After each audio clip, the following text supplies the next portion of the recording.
Di usia 20-an tuh kita punya banyak teman yang selalu ada buat nongkrong atau mungkin sekedar ngobrol sampai pagi. Tapi begitu masuk usia 30-an, perlahan lingkaran pertemanan tuh menyusut dengan sendirinya. Bukan yang kita sengaja menjauh, tapi kehidupan mulai membawa setiap orang itu ke jalannya masing-masing. Ada yang sibuk kerja, ada yang menikah, ada yang punya anak, ada yang pindah luar kota demi mengejar mimpi atau karir. Tiba-tiba yang dulu sering hadir dalam hidup kita, sekarang kita hanya bisa melihat mereka di sosial media. Iya kan? Nah, salah satu alasan kenapa teman kita makin sedikit di usia 30-an adalah karena kita menjadi lebih selektif. Dulu siapapun yang asik diajak ngobrol langsung bisa jadi teman dekat.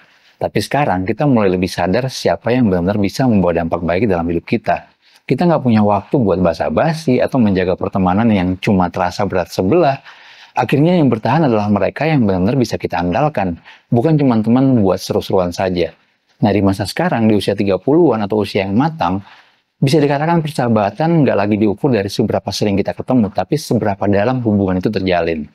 Teman sejati nggak akan protes kalau lama nggak komunikasi, tapi saat dibutuhkan, mereka selalu ada. Nah, mereka nggak butuh hasil validasi dari seringnya chatting atau hangout setiap minggu.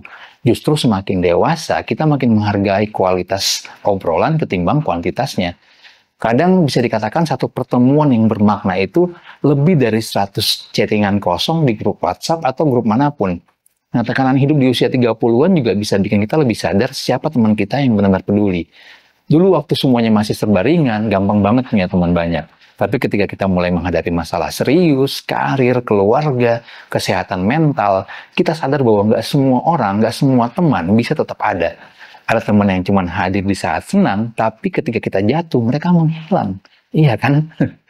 Yang bertahan adalah mereka yang nggak segan untuk mendengar keluh kesah kita tanpa menghakimi. Nah, menjaga pertemanan di usia 30-an juga butuh usaha yang lebih, tapi justru disitulah nilainya terasa.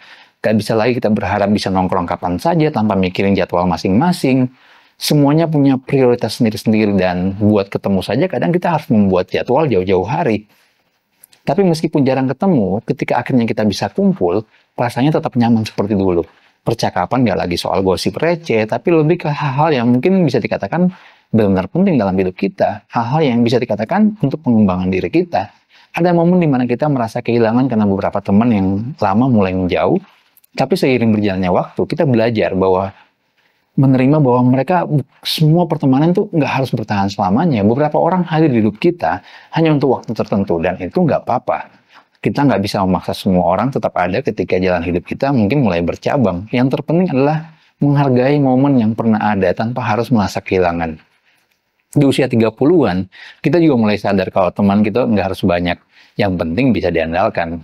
Mungkin dulu kita bangga punya teman yang banyak, teman diajak nongkrong, tapi sekarang kita lebih menghargai yang benar-benar peduli.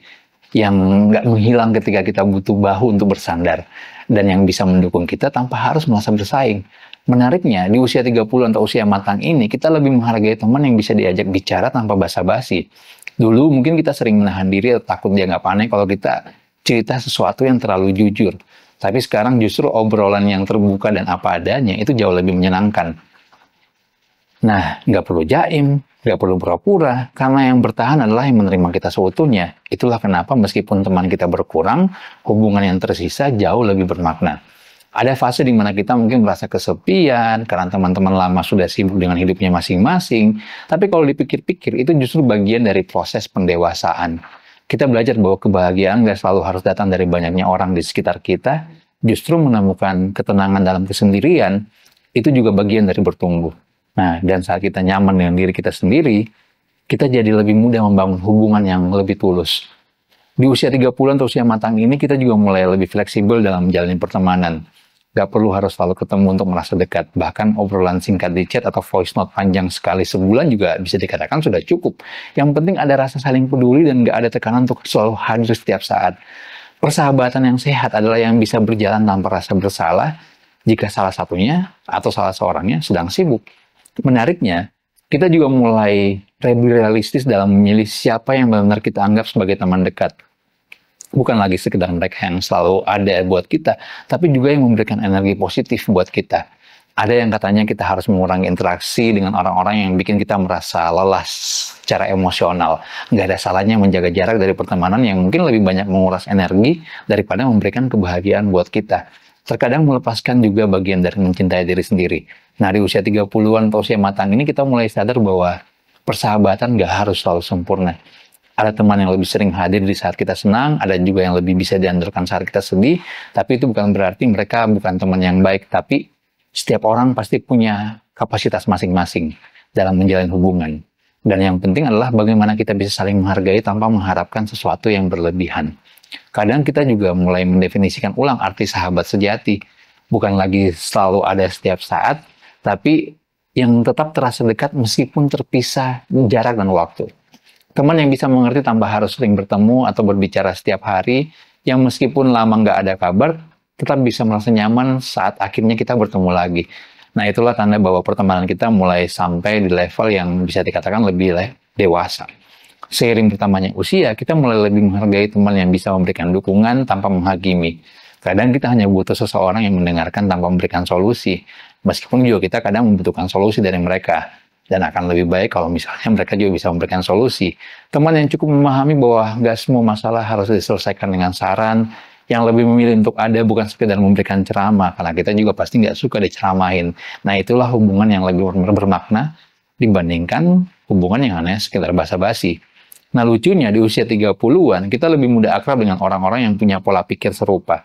Nggak masalah kalau dulu sempat jauh, tiba-tiba bisa nyambung lagi karena sama menghadapi realita hidup. Kadang persahabatan yang baru justru terasa lebih cocok dibandingkan yang lama. Itu karena kita sudah lebih tahu apa yang kita butuhkan dalam suatu hubungan. Dan di titik ini kita belajar bahwa kualitas jauh lebih penting daripada kuantitas. Pada akhirnya, pertemanan di usia 30-an memang berubah, tapi bukan berarti itu buruk. Justru ini adalah momen di mana kita menemukan orang yang benar-benar sefrekuensi dengan kita, mereka yang gak hanya ada untuk bersenang-senang, tapi juga siap berjalan bersama kita dalam suka dan duka. Lingkaran kita mungkin mulai mengecil, tapi justru itu yang membuat hubungan kita menjadi lebih berharga. Karena di usia ini kita tahu bahwa yang tersisa adalah teman yang benar-benar berarti buat kita. Segitu aja mungkin dari saya tentang kenapa sih pertemanan kita semakin menyempit di usia 30-an. Kalau teman-teman punya pendapat lain, atau mungkin saran kritik, boleh tulis di kolom komentar. Jangan lupa subscribe.